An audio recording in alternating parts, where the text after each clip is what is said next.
'Cause I am yours and you are mine.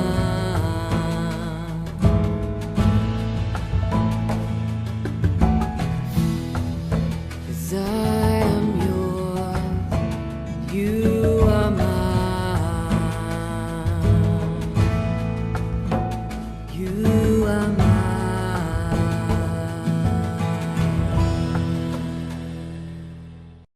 అపోస్తుల కార్యములు 11వ అధ్యాయము 1వ వచనం నుండి. అన్యజనులను దేవుని వాక్యం అంగీకరించిరని అపోస్తులను యూదయ ఎన్నంతటనున్న సహోదరులను వినిరి.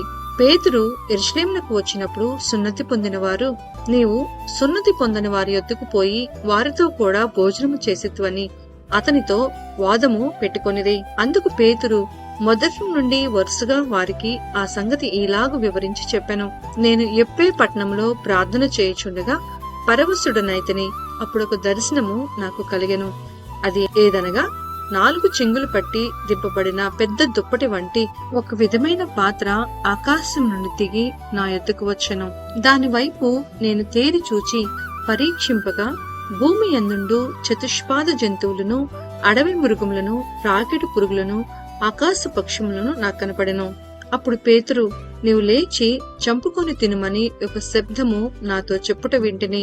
అందుకు నేను, వద్దు ప్రభువా, నిషిద్ధమైనది అపవిత్రమైనది ఏదియూ నా నోట ఎన్నడూనూ పడలేదని చెప్పగా, రెండో మారు ఆ శబ్దము ఆకాశము నుండి, దేవుడు పవిత్రము చేసినది నీవు నిషిద్ధమైనవుగా ఎంచవద్దని ఉత్తరమిచ్చెను. ఇలాగూ ముమ్మారు జరిగెను. తరువాత అదంతయు ఆకాశమునకు తిరిగి తీసుకొని పోబడెను. వెంటనే కైసరయ నుండి నా ఎద్దుకు పంపబడిన 3 మనుషులు మేమున్న ఇంటి యొద్ద నిలిచియుండిరి. అప్పుడు ఆత్మ, నీవు భేదమేమీయూ చేయక వారితో కూడా వెళ్ళుమని నాకు సెలవిచ్చెను. ఈ 6 సహోదరులు నాతో కూడా వచ్చిరి. మేము కొర్నేలి ఇంట ప్రవేశించితిమి. అప్పుడతడు, నీవు యొప్పేకు మనుషులను పంపి పేతురు అను మారు పేరు గల సీమోను పిలిపించుము. నీవును నీ ఇంటి వారందరూ ఏ మాట వలన రక్షణ పొందుదురో ఆ మాటలు అతడు నీతో చెప్పునని తన ఇంట నిలిచి తనతో చెప్పిన ఒక దేవదూతను చూచిన సంగతి మాకు తెలిపెను. నేను మాటలాడనారంభించినప్పుడు పరిశుద్ధాత్మ మొదట మన మీదికి దిగిన ప్రకారము వారి మీదికిని దిగెను. అప్పుడు యోహాను నీళ్లతో బాప్తీసమిచ్చెను, కాని మీరు పరిశుద్ధాత్మలో బాప్తీసము పొందుదురని ప్రభువు చెప్పిన మాట నేను జ్ఞాపకము చేసుకొంటిని. కాబట్టి ప్రభువైన యేసుక్రీస్తునందు విశ్వాసముంచిన మనకు అనుగ్రహించినట్టు దేవుడు వారికి కూడా సమాన వరము అనుగ్రహించి ఉండగా దేవుని అడ్డగించుటకు నేను ఏపాటి వాడనని చెప్పెను. వారు ఈ మాటలు విని మరేమీ అడ్డము చెప్పక, అట్లయితే అన్యజనులకును దేవుడు జీవార్థమైన మారు మనసు దయచేసి ఉన్నాడని చెప్పుకొనొచ్చు దేవుణ్ణి మహిమపరిచిరి. స్టెఫెను విషయంలో కలిగిన శ్రమను బట్టి చెదరిపోయిన వారు యూదులకు తప్ప మరి ఎవరికిని వాక్యము బోధింపక ఫెనీకే, కుప్రా, అంతియొకయ ప్రదేశముల వరకు సంచరించిరి. కుప్రియులు కొందరును, కురేనీయులు కొందరును వారిలో ఉండిరి. వీరు అంతియొకకు వచ్చి గ్రీసు దేశపు వారితో మాటలాడుచు ప్రభు అయిన యేసును గూర్చిన సువార్త ప్రకటించిరి. ప్రభు హస్తము వారికి తోడయుండెను కనుక నమ్మి వారనేకులు ప్రభు తట్టు తిరిగిరి. వారిని కూర్చిన సమాచారము యెరూషలేములోనున్న సంఘపు వారు విని బర్నబాను అంతియొకయ వరకు పంపిరి. అతడు వచ్చి దేవుని కృపను చూచి సంతోషించి ప్రభువును స్థిర హృదయముతో హత్తుకొనవలనని అందరినీ హెచ్చరించెను. అతడు పరిశుద్ధాత్మతోనూ విశ్వాసముతోనూ నిండుకొనిన సత్పురుషుడు. బహుజనులు ప్రభు పక్షమున చేరిరి. అంతటా అతడు సౌలును వెతుకుటకు తార్సునకు వెళ్లి అతనిని కనుగొని అంతియొకయకు తోడుకొని వచ్చెను. వారు కలిసి 1 సంవత్సరమంతయు సంఘములో ఉండి బహుజనములకు వాక్యమును బోధించిరి. మొట్టమొదట అంతియొకయలో శిష్యులు క్రైస్తవులనబడిరి. ఆ దినములయందు ప్రవక్తలు యెరూషలేము నుండి అంతియొకయకు వచ్చిరి. వారిలో అగబు అను ఒకడు నిలువబడి భూలోకమంతటా గొప్ప కరువు రాబోచున్నదని ఆత్మ ద్వారా సూచించెను. అది క్లౌదియా చక్రవర్తి కాలమందు సంభవించెను. అప్పుడు శిష్యులలో ప్రతివాడును తన తన శక్తి కొలది యూదయలో కాపురమున్న సహోదరులకు సహాయము పంపుటకు నిశ్చయించుకొనెను. అలాగును చేసి బర్నబా, సౌలు అను వారి చేత పెద్దల యొద్దకు దానిని పంపిరి. అపోస్తులుల కార్యములు 12వ అధ్యాయము 1వ వచనము నుండి. దాదాపు అదే కాలమందు రాజైన హేరోదు సంఘపు వారిలో కొందరిని బాధపెట్టుటకు బలాత్కారముగా పట్టుకొని యోహాను సహోదరుడైన యాకోబును ఖడ్గముతో చంపించెను. ఇది యూదులకు ఇష్టమైన కార్యమని తెలుసుకొని పేతురును కూడా పట్టుకొనెను. ఆ దినములు పులియని రొట్టెల పండుగ దినములో అతనిని పట్టుకొని చెరసాలలో వేయించి పస్కా పండుగైన పిమ్మట ప్రజల యొద్దకు అతన్ని తేవవలనని ఉద్దేశించి అతనికి కావలియుండుటకు 4 చతుష్టయముల సైనికులకు అతనిని అప్పగించెను. పేతురు చెరసాలలో ఉంచబడెను. సంఘమైతే అతని కొరకు అత్యాసక్తితో దేవునికి ప్రార్థన చేయుచుండెను. హేరోదు అతనిని వెలుపలకు తీసుకుని రావాలనని ఉండగా ఆ రాత్రియే పేతురు 2 సంకెళ్లతో బంధింపబడి 2 సైనికుల మధ్య నిద్రించుచుండెను. మరియు కావలివారు తలుపు ఎదుట చెరసాల కాచుకొనుచుండిరి. ఇదిగో ప్రభువు దూత అతని దగ్గర నిల్చెను. అతడుండిన గదిలో వెలుగు ప్రకాశించెను. దూత పేతురు ప్రక్కన తట్టి త్వరగా లెమ్మని చెప్పి అతనిని లేపగా సంకెళ్ళు అతని చేతుల నుండి ఊడిపడెను. అప్పుడు దూత అతనితో, నీవు నడుము కట్టుకొని చెప్పులు తొడుక్కొనమనెను. అతడు అలాగు చేసిన తరువాత దూత, నీ వస్త్రము పైన వేసుకుని నా వెంబడి రమ్మని అతనితో చెప్పెను. అతడు వెలుపలికి వచ్చి దూత వెంబడి వెళ్లి దూత వలన జరిగినది నిజముగా జరిగినని గ్రహింపక తనకు దర్శనము కలిగినని తలంచెను. మొదటి కావలిని 2వ కావలిని దాటి పట్టణంనకు పోవు ఇనుప గవిని యొద్దకు వచ్చినప్పుడు దానంతట అదే వారికి తెరుచుకొనెను. వారు బయలుదేరి ఒక వీధి దాటిన వెంటనే దూత అతనిని విడిచిపోయెను. పేతురుకు తెలివి వచ్చి ప్రభువు తన దూతను పంపి హేరోదు చేతిలో నుండి యూదులను ప్రజలు నాకు చేయనుద్దేశించిన వాటన్నిటి నుండి నన్ను తప్పించి ఉన్నాడని ఇప్పుడు నాకు నిజముగా తెలియనని అనుకొనెను. ఇట్లు ఆలోచించుకొని అతడు మార్కు అను మారు పేరు గల యోహాను తల్లి అయిన మరియ ఇంటికి వచ్చెను. అక్కడ అనేకులు కూడి ప్రార్థన చేయుచుండిరి. అతడు తలవాకిటి తలుపు తట్టుచుండగా రొదే అను ఒక చిన్నది ఆలకించుటకు వచ్చెను. ఆమె పేతురు స్వరము గుర్తుపట్టి సంతోషము చేత తలుపు తీయక లోపలికి పరిగెత్తుకుని పోయి పేతురు తలుపు దగ్గర నిల్చున్నాడని తెలిపెను. అందుకు వారు, నీవు పిచ్చిదానవనిరి.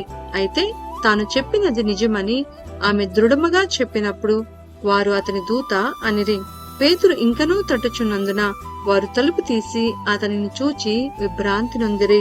అతడు ఊరకుండుడని వారికి చేసైగ చేసి ప్రభు తన్ను చెరసాలలో నుండి ఎలాగూ తీసుకుని వచ్చెనో వారికి వివరించి యాకోబును సహోదరులకును ఈ సంగతులు తెలియజేయడని చెప్పి తెల్లవారగనే పేతురు ఏమాయనో అని సైనికులలో కలిగిన గలిబిలి ఇంతింత కాదు. హేరోదు అతని కోసము వెతికినప్పుడు అతడు కనబడనందున కావలి వారిని విమర్శించి వారిని చంపనాజ్ఞాపించెను. అటు తరువాత హేరోదు యోదయ నుండి కైసరయకు వెళ్లి అక్కడ నివసించెను. తూరీయుల మీదను సీదోనీయుల మీదను అతనికి అత్యాగ్రహము కలిగినందున వారేక మనసుతో రాజునొద్దకు వచ్చి అంతఃపురమునకు పై విచారణకర్తయగు బ్లాస్తును తమ పక్షముగా చేసుకుని సమాధాన పడవలనని వేడుకొనిరి. ఎందుకనగా రాజు యొక్క దేశము నుండి వారి దేశమునకు గ్రాసము వచ్చుచుండెను. నియమింపబడిన దినమందు హేరోదు రాజవస్త్రములు ధరించుకొని న్యాయపీఠము మీద కూర్చుండి వారి ఎదుట ఉపన్యాసము చేయగా జనులు ఇది దైవ స్వరమే కాని మానవ స్వరము కాదని కేకలు వేసిరి. అతడు దేవుని మహిమపరచునందున వెంటనే ప్రభువు దూత అతని ముత్తెను కనుక పురుగులు పడి ప్రాణము విడిచెను. దేవుని వాక్యము ప్రబలమై వ్యాపించుచుండెను. బర్నబాయు సౌలును తమ పరిచర్య నెరవేర్చిన తరువాత మార్కు అను మారు పేరు గల యోహానును వెంటబెట్టుకుని యెరూషలేము నుండి తిరిగి వచ్చిరి. అపోస్తుల కార్యములు 13వ అధ్యాయము 1వ వచనము నుండి.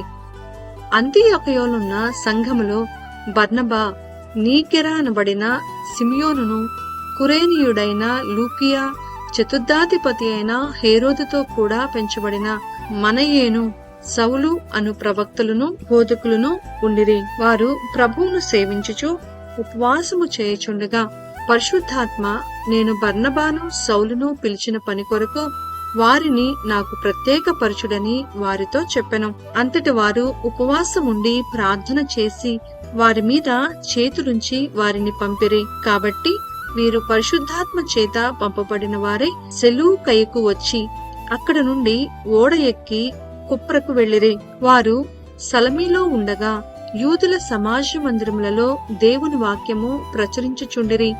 యోహాను వారికి ఉపచారము చేయువాడై ఉండెను. వారు ఆ ద్వీపమందంతటా సంచరించి పాఫు అను ఊరికి వచ్చినప్పుడు గరడీవాడును అబద్ధ ప్రవక్తయునన్న బర్యేసు అను ఒక యూదుని చూచిరి. ఇతడు వివేకం కలవాడైన సెర్గీ పౌలు అను అధిపతి యొద్దనుండెను. అతడు బర్నబాను సౌలును పిలిపించి దేవుని వాక్యము వినగోరెను. అయితే ఎలుమ ఆ అధిపతిని విశ్వాసము నుండి తొలగింపవలనని యత్నము చేసి వారిని ఎదిరించెను. ఎలుమ అను పేరునకు గారడీవాడని అర్థము. అందుకు పౌలు అనబడిన సౌలు పరిశుద్ధాత్మతో నిండినవాడై అతన్ని తేరి చూచి, సమస్త కపటముతోనూ సమస్త దుర్మార్గముతోనూ నిండినవాడా, అపవాది కుమారుడా, సమస్త నీతికి విరోధి, నీవు ప్రభు యొక్క తిన్నని మార్గంలో చెడగొట్టుట మానవా? ఇదిగో ప్రభువు తన చెయ్యి నీ మీద ఎత్తియున్నాడు. నీవు కొంతకాలము గ్రుడ్డివాడవై సూర్యుని చూడకుందువని చెప్పెను. వెంటనే మబ్బును చీకటియు అతన్ని కమ్మెను. కనుక అతడు తిరుగుచు ఎవరైనా చెయ్యి పట్టుకొని నడిపింతురా అని వెదుకుచుండెను. అంతటా ఆ అధిపతి జరిగిన దానిని చూచి ప్రభువు బోధకు ఆశ్చర్యపడి విశ్వసించెను. తరువాత పౌలును అతనితో కూడా ఉన్నవారును ఓడ ఎక్కి పాఫు నుండి బయలుదేరి పంఫూలియాలోనున్న పెర్గేకు వచ్చిరి. అచ్చట యోహాను వారిని విడిచిపెట్టి యెరూషలేమునకు తిరిగి వెళ్ళెను. అప్పుడు వారు పెర్గే నుండి బయలుదేరి పిసిదియాలోనున్న అంతియొకయాకు వచ్చి విశ్రాంతి దినమందు సమాజ మందిరములోనికి వెళ్లి కూర్చుండిరి. ధర్మశాస్త్రమును ప్రవక్తల లేఖనములను చదివిన తరువాత సమాజ మందిరపు అధికారులు, సహోదరులారా, ప్రజలకు మీరు ఏదైనా బోధవాక్యము చెప్పవలెనని యున్న ఎడల చెప్పుడని వారికి వర్తమానము చేసిరి. అప్పుడు పౌలు నిలువబడి చేసైక చేసి ఇట్లనెను, ఇజ్రాయిల్లారా, దేవునికి భయపడువారులారా, వినుడి. ఇజ్రాయేలును ఈ ప్రజల దేవుడు మన పితరులను ఏర్పరచుకొని వారు ఐగుప్తు దేశమందు పరదేశులై ఉన్నప్పుడు ఆ ప్రజలను హెచ్చించి తన భుజ బలము చేత వారినక్కడ నుండి తీసుకొని వచ్చి ఇంచుమించు 40 ఏండ్ల మట్టుకు అరణ్యంలో వారి చేష్టలను సహించెను. మరియు కనాను దేశంలో 7 జాతుల వారిని నాశనము చేసి వారి దేశములను వీరికి స్వాస్థ్యముగా పంచి ఇచ్చెను. ఇంచుమించు 450 సంవత్సరములు ఇట్లు జరిగెను. అటు తర్వాత ప్రవక్త అయిన సమూయేలు వరకు ఆయన వారికి న్యాయాధిపతులను దయచేసెను. ఆ తరువాత వారు రాజు కావాలనని కోరగా దేవుడు బెన్యామీను గోత్రీకుడును కీషు కుమారుడైన సౌలును వారికి 40 ఏండ్ల వరకు దయచేసెను. తరువాత అతనిని తొలగించి దావీదును వారికి రాజుగా ఏర్పరచెను. మరియు ఆయన, నేను యెషయి కుమారుడైన దావీదును కనుగొంటిని, అతడు నా ఇష్టానుసారుడైన మనుష్యుడు, అతడు నా ఉద్దేశములన్నీ నెరవేర్చునని చెప్పి అతనిని గూర్చి సాక్ష్యమిచ్చెను. అతని సంతానం నుండి దేవుడు తన వాగ్దానము చొప్పున ఇజ్రాయేలు కొరకు రక్షకుడగు యేసును పుట్టించెను. ఆయన రాకముందు యోహాను ఇజ్రాయేలు ప్రజలందరికీ మారుమనసు విషయమైన బాప్తీసము ప్రకటించెను. యోహాను తన పనిని నెరవేర్చుచుండగా, నేనెవడనని మీరు తలంచుచున్నారు? నేను ఆయనను కాను. ఇదిగో నా వెనుక ఒకడు వచ్చుచున్నాడు. ఆయన కాళ్ల చెప్పులు విప్పుడుకైనను నేను పాత్రుడను కానని చెప్పెను. సహోదరులారా, అబ్రహాము వంశస్థులారా, దేవునికి భయపడువారులారా, ఈ రక్షణ వాక్యము మన యొద్దకు పంపబడి ఉన్నది. యెరూషలేములో కాపురముండు వారును వారి అధికారులను ఆయనైనను ప్రతి విశ్రాంతి దినమున చదవబడుచున్న ప్రవక్తల వచనములైనను గ్రహింపక ఆయనకు శిక్ష విధించుట చేత ఆ వచనములను నెరవేర్చిరి. ఆయన యందు మరణమునకు తగిన హేతువేదియు కనబడకపోయినను ఆయనను చంపించవలనని వారు పిలాతును వేడుకొనిరి. వారు ఆయనను గూర్చి వ్రాయబడినవన్నీయు నెరవేర్చిన తరువాత ఆయనను మ్రాను మీద నుండి దింపి సమాధిలో పెట్టిరి. అయితే దేవుడు మృతులలో నుండి ఆయనను లేపెను. ఆయన గలిలయ నుండి యెరూషలేమునకు తనతో కూడా వచ్చిన వారికి అనేక దినములు కనపడెను. వారిప్పుడు ప్రజల ఎదుట ఆయనకు సాక్షులై ఉన్నారు. దేవుడు యేసును లేపి పితరులకు చేసిన వాగ్దానమును మన పిల్లలకు నెరవేర్చియున్నాడని మేమును మీకు సువార్త ప్రకటించుచున్నాము. అలాగే నీవు నా కుమారుడవు, నేడు నేను నిన్ను కంటిని అని 2వ కీర్తన యందు వ్రాయబడి ఉన్నది. మరియు ఇక కుళ్ళు పట్టకుండా ఆయనను మృతులలో నుండి లేపుటను బట్టి దావీదునకు అనుగ్రహించిన పవిత్రమైన వరములను మీకు అనుగ్రహింతును, అవి నమ్మకములైనవని చెప్పెను. కాబట్టి వేరొక కీర్తన యందు నీ పరిశుద్ధుని కుళ్ళు పట్టనీయవని చెప్పుచున్నాడు. దావీదు దేవుని సంకల్పము చొప్పున తన తరము వారికి సేవ చేసి నిద్రించి తన పితరుల యొద్దకు చేర్చబడి కుళ్ళిపోయాను, కాని దేవుడు లేపినవాడు కుళ్ళు పట్టలేదు. కాబట్టి సహోదరులారా, మీకు ఈయన ద్వారానే పాపక్షమాపణ ప్రచురమగుచున్నదనియు మీరు మోషే ధర్మశాస్త్రము వలన ఏ విషయములలో నీతిమంతులుగా తీర్చబడలేకపోతిరో ఆ విషయములన్నిటిలో విశ్వసించు ప్రతివాడును ఈయన వలననే నీతిమంతుడుగా తీర్చబడుననియు మీకు తెలియనుగాక. ప్రవక్తల గ్రంథమందు చెప్పబడినది మీ మీదికి రాకుండా చూచుకొనుడి. అదేమనగా, ఇదిగో తిరస్కరించువారులారా ఆశ్చర్యపడుడి, నశించుడి. మీ దినములలో నేనొక కార్యము చేసేదను. ఆ కార్యము ఒకడు మీకు వివరించినను మీరెంత మాత్రమును నమ్మరు అనెను. వారు సమాజ మందిరంలో నుండి వెళ్ళుచుండగా ఈ మాటలను మరుసటి విశ్రాంతి దినమున తమతో చెప్పవలనని జనులు వేడుకొనిరి. సమాజ మందిరములోని వారు లేచిన తరువాత అనేకులు యూదులను, భక్తిపరులైన యూదామత ప్రవిష్టులను పౌలును బర్నబాను వెంబడించిరి.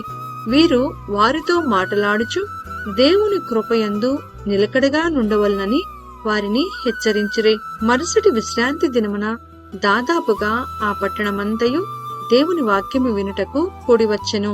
యూదులు జనసమూహములను చూచి మత్సరముతో నిండుకొని దూషించుచు పౌలు చెప్పిన వాటికి అడ్డము చెప్పిరి. అప్పుడు పౌలును బర్నబాయు ధైర్యముగా ఇట్లనిరి, దేవుని వాక్యము మొదట మీకు చెప్పుట ఆవశ్యకమే, అయినను మీరు దానిని త్రోసివేసి మిమ్మును మీరే నిత్య జీవమునకు అపాత్రులుగా పెంచుకొనుచున్నారు. ఏలయనగా నీవు భూదిగంతముల వరకు రక్షణార్థముగా ఉండునట్లు నిన్ను అన్యజనులకు వెలుగుగా ఉంచియున్నాను అని ప్రభువు మాకు ఆజ్ఞాపించిననిరి. అన్యజనులు ఆ మాట విని సంతోషించి దేవుని వాక్యమును మహిమపరిచిరి. మరియు నిత్య జీవమునకు నిర్ణయింపబడిన వారందరూ విశ్వసించిరి. ప్రభువు వాక్యము ఆ ప్రదేశమందంతటా వ్యాపించెను. కాని యూదులు భక్తి మర్యాదలు గల స్త్రీలను, ఆ పట్టణపు ప్రముఖులను రేపి పౌలునకును బర్నబాకును హింస కలుగచేసి వారిని తమ ప్రాంతముల నుండి వెళ్లగొట్టిరి. వీరు తమ పాదధూళిని వారి తట్టు దులిపివేసి ఈ కొనియకును వచ్చిరి. అయితే శిష్యులు ఆనందభరితులై పరిశుద్ధాత్మతో నిండిన వారైరి.